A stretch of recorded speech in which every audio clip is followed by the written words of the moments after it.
بسم اللہ الرحمن الرحیم۔ السلام علیکم ورحمۃ اللہ وبرکاتہ۔ نبی کریم صلی اللہ علیہ وآلہ وسلم ایک سفر سے واپس آ رہے تھے۔ ایک جگہ آپ نے پڑاؤ ڈالا، بستی قریب تھی۔ ایک عورت تھی جس کا تنور تھا، اس نے لشکر کی روٹیاں بھی پکائیں۔ جب پکا کر فارغ ہو گئی تو صحابہ کرام رضوان اللہ تعالی علیہم اجمعین سے کہنے لگی، میں تمہارے صاحب سے بات کرنا چاہتی ہوں۔ صحابہ کرام رضی اللہ عنہم اسے نبی کریم صلی اللہ علیہ وسلم کے پاس لے آئے۔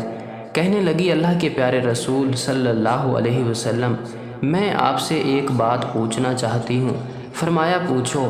کہنے لگی، میں ماں ہوں، تنور میں روٹیاں لگاتی ہوں، میرا ایک چھوٹا سا بچہ ہے، میں اس کو آگ کے قریب آنے نہیں دیتی کہ اس کو کہیں گرم ہوا نہ لگ جائے۔ خود آگ میں ڈبکیاں لگاتی ہوں روٹی لگانے اور نکالنے کے لیے، لیکن میں اپنے بچے کو گرم ہوا کا لگنا بھی پسند نہیں کرتی۔ تو میں نے آپ سے سنا تھا کہ ساری دنیا کی ماؤں کی محبتوں کو جمع کر دیا جائے، اس سے 70 گنا زیادہ بندوں سے اللہ پاک محبت کرتے ہیں، تو اللہ پاک بندے کا جہنم میں جانا کیسے پسند فرمائیں گے؟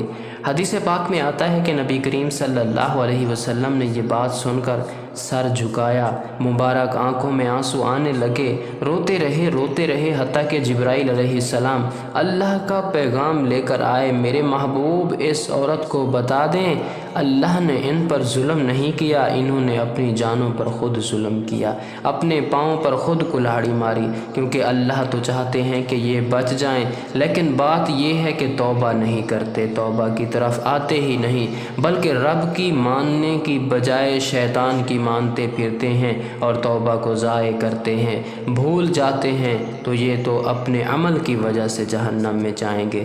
حضرت جابر رضی اللہ تعالیٰ عنہ بیان فرماتے ہیں، حضور اکرم صلی اللہ علیہ وسلم محو استراحت تھے کہ چند فرشتے آپ کے پاس آ گئے اور آپس میں گفتگو کرنے لگے۔ ایک نے کہا، تمہارے ان صاحب علیہ السلام کے لیے ایک مثال ہے، اس کو بیان کرو۔ بعض فرشتوں نے کہا، یہ تو سو رہے ہیں۔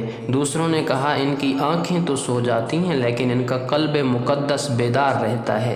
فرشتوں نے کہا، ان کی مثال ایک ایسے انسان کی ہے جس نے ایک گھر بنایا اور اس گھر میں ایک ضیافت کا اہتمام کیا اور ایک شخص کو اس ضیافت میں مدعو کیا۔ اس نے اس دعوت کو قبول کر لیا، گھر میں داخل ہو گیا اور کھانا تناول کر لیا۔ لیکن ایک ایسا شخص بھی ہے جس نے نہ تو اس دعوت کو قبول کیا، نہ اس گھر میں داخل ہوا اور نہ ہی اس دعوت میں سے کچھ کھایا۔ دوسرے فرشتوں نے کہا، اس مثال کی وضاحت ان کے سامنے کرو تاکہ یہ اس کا مطلب سمجھ جائیں۔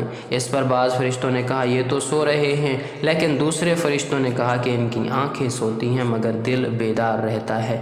پھر ان ملائکہ نے اس تمثیل کا یہ مطلب بیان کیا کہ وہ گھر جنت ہے اور دعوت دینے والے محمد صلی اللہ علیہ وسلم ہیں، لہٰذا جس نے محمد علیہ السلام کی اطاعت کی اس نے اللہ کی اطاعت کی، جس نے محمد صلی اللہ علیہ وسلم کی نافرمانی کی اس نے اللہ کی نافرمانی کی، اور محمد صلی اللہ علیہ وسلم کی وجہ سے انسانوں کی دو قسمیں ہو گئیں، جس نے آپ کی بات مانی اس نے اللہ کی بات مانی تو وہ جنت میں جائے گا، اور جس نے آپ کی نافرمانی کی اس نے اللہ کی نافرمانی کی اور وہ جنت میں نہیں جائے گا۔ حضرت ابو موسیٰ اشعری رضی اللہ تعالیٰ عنہ سے روایت ہے کہ حضور اکرم صلی اللہ علیہ وسلم نے ارشاد فرمایا، میری اور اس دین کی جسے اللہ نے مجھے دے کر مبعوث فرمایا، مثال اس ایک انسان جیسی ہے جو اپنی قوم کے پاس آیا اور ان سے کہا، ہے میری قوم، میں نے اپنی آنکھوں سے دشمن کے ایک لشکر جرار کو تمہاری طرف آتے ہوئے دیکھا ہے اور تمہیں بہت بے غرض ہو کر اس آفت سے ڈرا رہا ہوں، جلدی کرو جلدی کرو۔